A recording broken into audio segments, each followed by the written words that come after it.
Hello there. You've seen the farmers out in protest in strength in Germany. That might be about to hit us here in the UK too.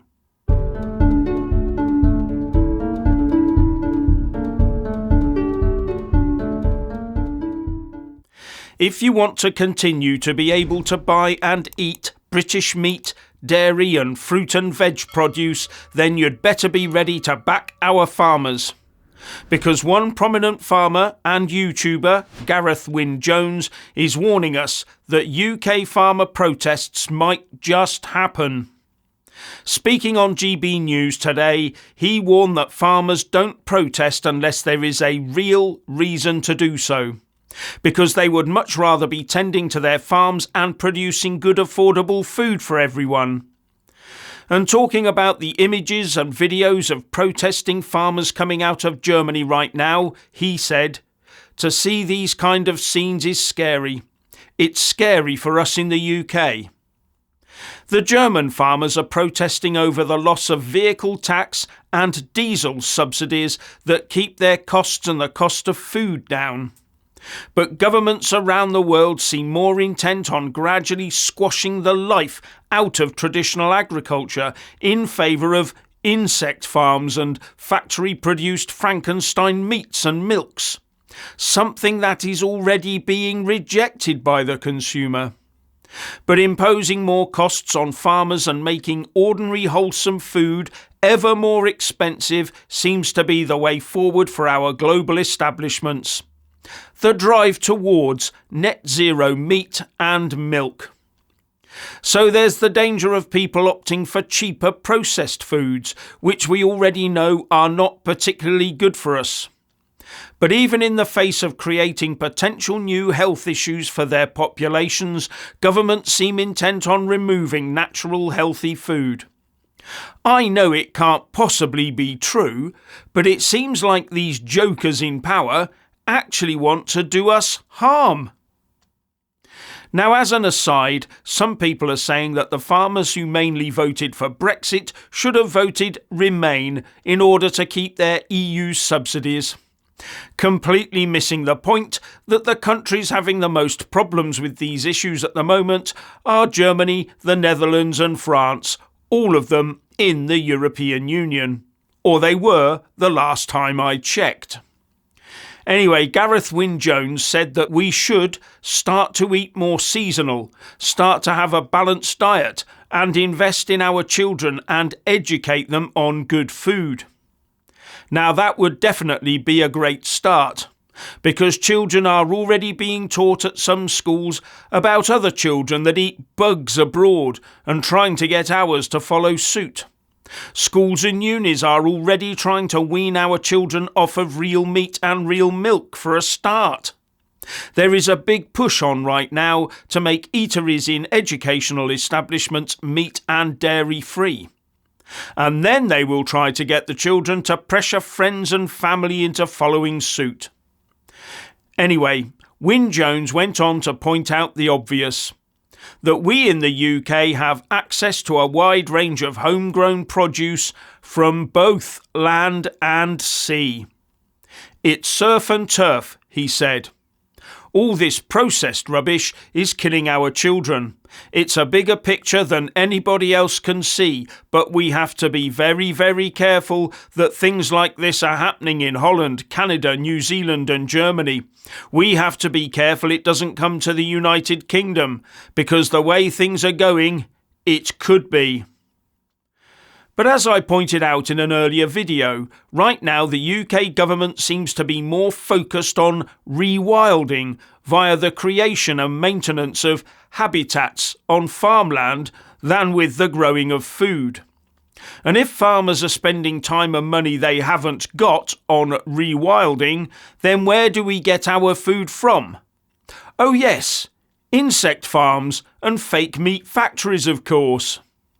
And I shudder to think what that will do to the health of our children and the nation going forwards. I expect we'll then need some clever big pharma outfit to invent a health-giving arm intervention to give us every year, or every month, or every week. The upshot is that if you're happy to eat bread made from grasshoppers and dung beetles, or meats and milk made from an unidentifiable gooey gunk in a stinky factory, then be my guest. But don't be surprised if the rest of us refuse to comply. I'm hoping the UK government, this Tory one, and the next Labour one, God forbid, have got the well-being of our agriculture and the health of the people at heart. Well, that's not going to happen, is it? Our UN and WEF-controlled government will do exactly the same as Germany and Holland and the rest. Keir Starmer has already said he likes the way the WEF does its thing in Davos, hasn't he? Our lib-lab con-green politicians want net zero at any cost to us in financial and health terms, with the land covered in wind turbines, solar panels and habitats, while the general population will be locked inside their 15-minute neighbourhoods with the cockroaches for company and as a staple food, to ensure the proles do not interfere with all these new, rewilded habitats. After seeing what's been going on elsewhere in the world, I fear we will see UK farmers being forced to make a stand. And at that point, of course, the farming community will become part of the far right. Well, King Charles won't want independent farming flourishing in Britain, will he? It might interfere with the goals of his beloved World Economic Forum. Oh, and speaking of King Charles, over at our locals page, links in the descriptions box below, there is a lovely little song that I have written for King Charles, yes, which you can watch for free if you're signed up, so go and sign up if you're not. You don't have to be a paid member to hear it, so anyway, there we go. And more songs to come for our loyal supporters over there. But yes, this one is a one-off freebie type thing to view, video, whatever. Oh, and it's not about this current King Charles, this song. No. Not about him at all. Oh, no. Perish the thought I would write a song about him. No. It's about another King Charles. I mean, King Charles is a wonderful king, isn't he? All those nasty conspiracy theories out there that he has done terrible things and even had his own fixer to sort out his problems for him. I mean, just imagine it, his own fixer. Oh, now then, guys and girls, I have a letter here saying, Dear Jim, can you fix it for me to have my ex-wife bumped off in a car accident in Paris? Yours sincerely. Oh, no, there's no name, just a royal seal. And it isn't my royal seal, you overweight, odious Welshman who isn't even a Welshman, just like I was never really a Prince of Wales, even though I was a Prince of Wales. Get over to locals, you're going to love that song. Right, back to business. So, the far-right racists, yes, the far-right racists will be descending on the town of Telford on the 27th of this month. I can't think why. I mean, why Telford? You would swear something untoward had been taking place in that town. I know that the man who is organising this little get-together is called Tommy, and he has a film to show there. I wish I could make it there myself. However, I have a prior commitment to honour, and I would only be going there to call him racist, wouldn't I? I mean, I wouldn't be going there to support him as a national treasure and a hero who is one of the bravest men in England, would I? No. And I wonder what the film Tommy will be showing there. What will it be about? It could be a very important film, and I think it might be a film about a problematic demographic in the UK, but I'm not sure. I don't know. But I do know this. At some point in the not-too-distant future, there will, unfortunately, be a terrible conflict in the towns and cities across Britain and Europe. The government will try to stop it, but they won't be able to because it will spread like wildfire, and not because of any coordination on the part of certain high-profile so-called far-right racists and fascists. No.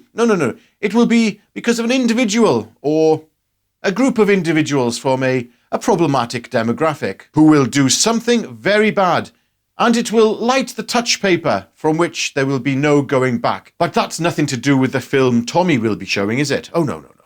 I mean, maybe the film is about how well the problematic demographic are integrating into British society, and how the authorities do such a splendid job of protecting our daughters from those that are, of course, not from the problematic demographic. Oh, no. So it's up to you if you wish to attend this event in Telford on the 27th of this month. Far be it for me to promote the event or encourage you to go, so I'm not encouraging you and I'm not doing that Anyway, what do you Patricias and Peters think about what has been said in today's video?